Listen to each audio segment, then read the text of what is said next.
of how we let this problem emerge in the first place. Now you can't blow up those buildings. So what do you do?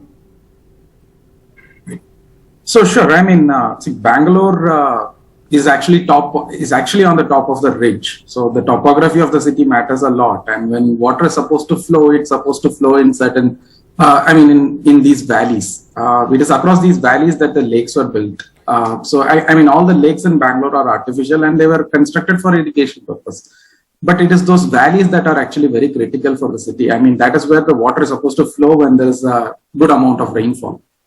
Unfortunately, over the years, these valleys were once agricultural land. Once agriculture lost its prominence, it was all converted into built-up area, right? Like, so, I mean, everyone wants to be a part of the change, right? Like, I mean, it's a high amount of real estate business that's going on. So people constructed over these valleys, and that's the blockage. I mean, one is with respect to the buildings, and the other is actually with the government services itself, like how roads are constructed, etc., etc.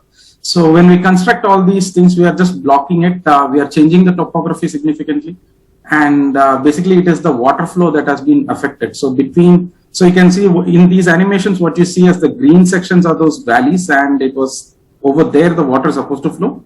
And we were not supposed to construct. Of course, it had to be addressed in the planning process, which we didn't. I mean, it is not just a Bangalore story, actually. This year, of course, we are seeing Bangalore, but a lot. This will happen in every city. I mean, the next one due is actually Chennai. And post this, I mean, during the southwest monsoon, you can hear more from Hyderabad or Mumbai and other cities.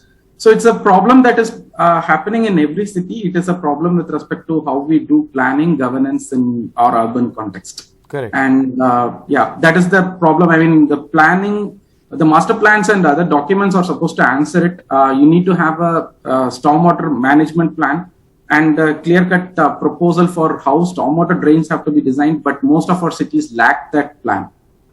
So what we have is just arbitrary notions like once something happens, they start digging something, or they bring in bulldozers, and those kind of ad hoc measures is what is happening. But